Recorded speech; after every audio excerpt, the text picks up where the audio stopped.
Take me back there. You're in the barriers. I could take you through every step of that race. It's so embedded in my brain because you're so focused on your job. Everybody's loading in, and that's sort of the time where I'd say, you know, have a little prayer and say, you know, look after me out there, to my sister and to my mum, to be there with me and help me through the race and hope it goes smoothly. And yeah, just gave me more confidence.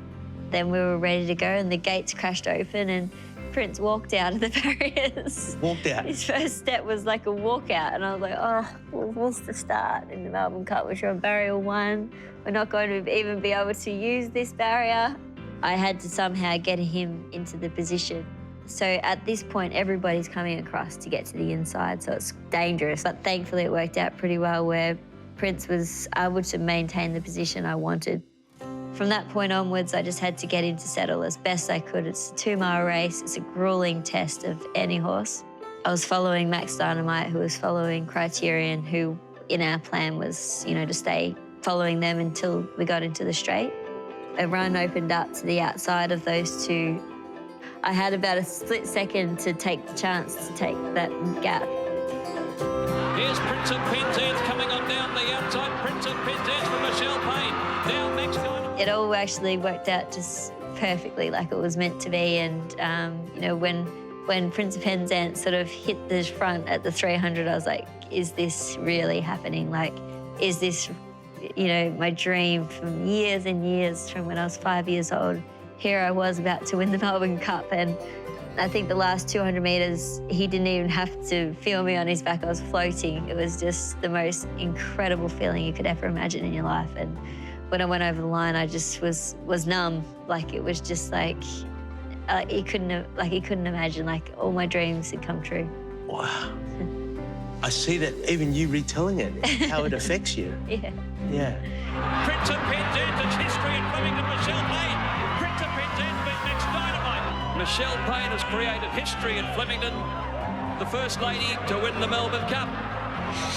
Unbelievable. It's like a dream come true. This horse is awesome. How was it seeing Stevie again? Oh, incredible. Like, when Stevie met me at the top of the race, I leant down to, you know, pat him on the shoulder, and it was just, you couldn't even imagine. It was hard to believe. Like, we were walking up the race with hundreds of thousands of people at Flemington that day, and Stevie saluting the crowd, absolutely lapping it up, loving it. And I was just laughing inwardly to myself, thinking, here we are, the two little kids of the family, on the main stage of the biggest race in Australia. And yeah, it was phenomenal. It's hard to put into words, really. And I remember when we got back to the winning stalls, and I jumped off Prince and fell into Stevie's arms, and I was just like, mate, this is all you drawing barrier 1, you know. There's a massive part of it, so it wouldn't have happened without him. You love him very much, don't you? Oh, you can't not love him. Everybody falls in love with Stevie when they meet him. Michelle made history as the first female jockey to win the Melbourne Cup. She used the spotlight to highlight gender inequality in the sport. It's such a chauvinistic sport. I know some of the owners were keen to kick me off, Prince, and just want to say to everyone else can get stuff because they think women aren't strong enough, but we just beat the world. How hard is it to make it as a woman in the industry? It's really hard. I was lucky because I had my older sisters who rode before me and had to develop relationships with trainers and had been great role models for me.